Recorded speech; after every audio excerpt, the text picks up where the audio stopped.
I'm going to share this story with you. Um, and put a slide up here of my sister's pet goldfish named Skippy. Steve, why are you talking about a pet goldfish named Skippy in this module as we end up the whys?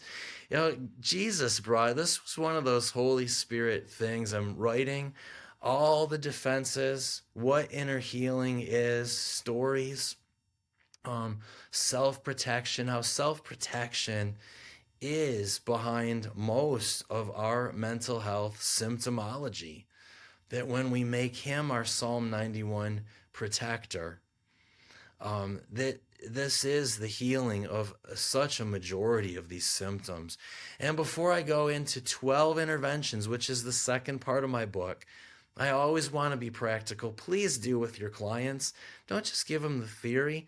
Tell them what to do, how to do it. Here's the roadmap to get there. And as I'm in the middle of wrapping that up and going into interventions, God brings this memory back of this little goldfish named Skippy that I'll tell you the story and apply it to you because I believe there's a lot of Skippies. I certainly was a Skippy. Maybe I still am, but I'll tell you the story here. She won it. My sister's 2 years younger. We're both in elementary school. She's probably this high and I'm this high. And you know how you throw something and knock a bottle down and you get a prize. It was one of those kind of fair situations. And you win a goldfish. You get all kinds of little trinket prizes. A goldfish isn't worth much, right? And they give it to you in this little plastic baggie, with a little bit of water. And, she's just elated that she's got her own goldfish. And my mom and dad, I'm sure, thinking like any of us would, go to the store and buy the smallest, buy the cheapest little goldfish bowl that you can find. It's about the size of the picture you see. And put Skippy in that, and here's why you go the smallest and the cheapest. What's the life expectancy of a little goldfish, especially with the owner who's a little girl that's got lots of stuff going on in life? The life expectancy for a goldfish is probably more like hours or days than it is weeks, months, or years. When I come to your area and do a seminar on my book, I always ask, I'll ask everyone, what do you think the life expectancy to a goldfish? They usually say, a week, 2 weeks, a month. This fish went on to live to be 13 years old. 13 years. I still remember her, buckling this fish, the goldfish bowl, in her front seat to drive off to college. And this thing lived and lived and lived and grew, by the way, and grew. But you just never know when's the next day it's going to croak. So we kept the same little bowl. Skippy lived in that bowl for 13 years. And the biggest decisions I think Skippy ever had to make were whether I swim clockwise. Do I swim counterclockwise today? Do I look up? Do I look down? Some people, and even some people watching here today, your dream is to become a Skippy. You would love a life of Skippy. You might be saying no, but think of it for a minute. Your goal in life is you want predictability. You want to know day to day because the unknown is so scary and there's so much anxiety in our world, in our jobs, in our relationships, in our finances. You just want things predictable. I'll say that of Skippy. Things were predictable. He knew every inch of his world. It was explored, it was known, and it was the same every day. You know, there wasn't much around.